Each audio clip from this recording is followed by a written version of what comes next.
بسم اللہ الرحمن الرحیم۔ السلام علیکم ورحمۃ اللہ وبرکاتہ۔ جب بھی کسی قوم میں ناانصافی، بے راہ روی حد سے بڑھ جائے، لوگ گناہ کرنے سے نہ ڈریں اور نت نئے گناہ ایجاد کریں، تو تاریخ گواہ ہے کہ عذاب اس قوم کا مقدر بن جاتا ہے۔ آج بھی ایک ایسی ہی قوم زیر بحث ہے جس نے نئے اور انوکھے گناہ ایجاد کیے، جس کی وجہ سے اللہ پاک نے ان کو ایک ایسے انوکھے طریقے سے عذاب دیا کہ وہ قوم اور پورا شہر آج بھی عبرت کا نشان ہے۔ 79 میں موجودہ اٹلی اور اس وقت کی رومن سلطنت پر ایک انتہائی جدید اور ترقی یافتہ شہر آباد تھا۔ اس شہر کو حضرت داؤد علیہ السلام کے زمانے میں آباد کیا گیا۔ آباد ہونے کے بعد کچھ ہی عرصے بعد یہ رومن امپائر کا عظیم شہر بن گیا۔ پھر اس شہر نے ترقی کی ایسی منازل طے کی کہ یہ اس وقت کی دنیا کے عظیم ترین شہروں میں شمار ہونے لگا۔ تاریخ دانوں نے لکھا ہے کہ اس کی کل آبادی صرف 20,000 تھی۔ اپنے دور میں یہ دنیا کا انتہائی جدید ترین اور تہذیب یافتہ شہر تھا۔ اس شہر کی عمارات بہترین نقشوں اور پختہ اینٹوں کی حامل تھی، جبکہ شہر کا نکاسی آب کا نظام بھی بہترین تھا۔ یہ بہت خوبصورت شہر تھا اور شہر کے تمام گھر ہی 2 منزلہ عمارتوں پر مشتمل تھے۔ سڑکیں اور پتھروں سے پختہ راستے انہوں نے بنا رکھے تھے۔ شہر میں محلات، تالاب، بازار، قہوہ خانے اور عشرت کدے موجود تھے۔ شہر میں گرم پانی کے چشموں، جھرنوں، پھولدار درختوں اور دودھ دینے والے جانوروں کی بھی کثرت تھی۔ ہیرے، جواہرات اور سونا یہاں کثرت سے موجود تھا۔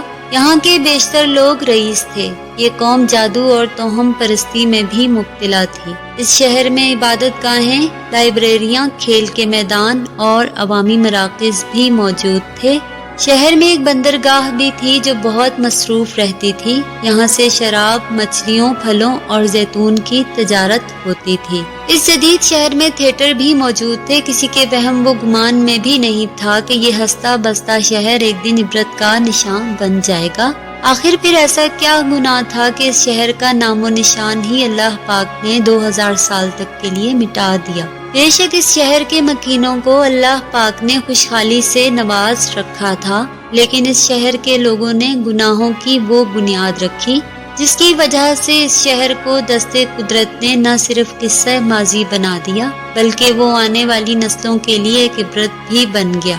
تاریخ انسانی میں قوم لوط ایسے کردار کی حامل تھی جس نے ہم جنس پرستی کو فروغ دیتے ہوئے فطرت سے بغاوت کا جرم کیا اور بالآخر عذاب الہی کا شکار ہو گئی، جبکہ اس شہر کے مکینوں نے بھی اپنے آباء و اجداد کی سنت پر عمل پیرا ہوتے ہوئے اس کو گناہوں کی ایک بستی میں تبدیل کر دیا۔ کبھی اس شہر کی پہچان تجارت اور صنعت تھی، لیکن پھر یہ آزاد گناہوں کا شہر بن گیا جہاں لوگ گناہ کرنے کے لیے تشریف لاتے۔ قومی شہر کے لوگ ایسے گناہوں میں ملوث ہو گئے کہ اگر قوم لوط دیکھتی تو وہ بھی شرما جاتی۔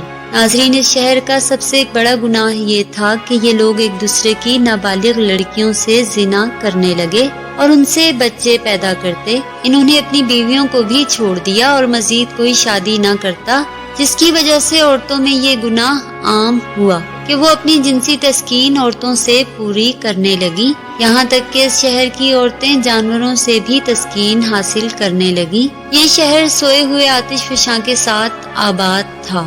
جب ان میں یہ گناہ عام ہوا تو پھر زلزلہ آیا۔ لوگ معمول کے مطابق کاموں میں لگے رہے، لیکن دوبارہ زلزلہ آیا اور آتش فشاں پھٹ گیا جس سے پومئی شہر پر پتھروں کی برسات ہونے لگی۔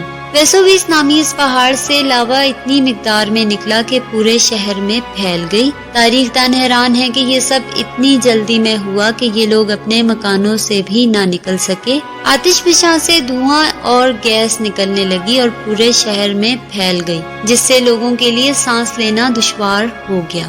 ساتھ ہی آتش فشاں کے دہانے نے لاوا اگلنا شروع کر دیا اور یہ شہر لاوے کی تہوں تلے دب گیا۔ لاوا کئی کلومیٹر تک پھیل گیا اور اس کی موٹائی 3 میٹر سے بھی زائد تھی۔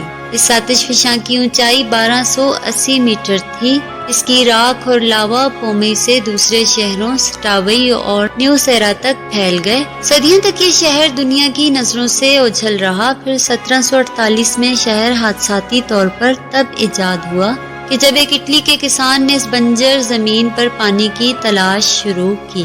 کنواں کھودتے وقت اسے کچھ نوادرات ملے جس پر اس نے فوراً آثار قدیمہ کو اطلاع دی اور پھر 2000 سال پہلے اس تباہ ہونے والے شہر کی کھدائی شروع ہوئی۔ کھدائی کرتے کرتے اٹلی کے آثار قدیمہ کے بہت سے لوگ مسلمان بھی ہوئے۔ جو مسلمان نہ ہوئے وہ ان لاشوں کو دیکھ کر ذہنی مریض بننے لگے۔ اس شہر کی کھدائی سے بہت سا خزانہ میسر ہوا جس میں ہیرے، موتی، مجسمے اور جادو میں استعمال ہونے والی اشیاء بھی شامل ہیں، لیکن سب سے زیادہ دل دہلا دینے والی چیز ان لوگوں کی لاشیں اور کھوپڑیاں تھیں جو راکھ، گیس اور لاوے کی وجہ سے اپنے ہی گھروں کے ملبے تلے دب گئے تھے۔ حیرانی کی بات یہ تھی کہ یہ 22 فٹ کی کھدائی کے بعد کل 1200 لاشوں میں سے 420 لاشیں خواتین کی ایسی حالت میں ملی کہ وہ ایک دوسرے سے لپٹی ہوئی ہیں، اور یہ 420 پتھر کی لاشیں شہر کے سب سے بڑے ہال کے تہہ خانے سے ملی ہیں، اور یہ سب پتھر کی لاشیں ہیں، جس سے یہ ثابت ہوتا ہے کہ ان لوگوں نے شہر کے بیچوں بیچ عورتوں کے لیے ایک ہال بنا رکھا تھا جس میں عورتیں دوسری عورتوں سے جنسی تسکین حاصل کرتی تھی۔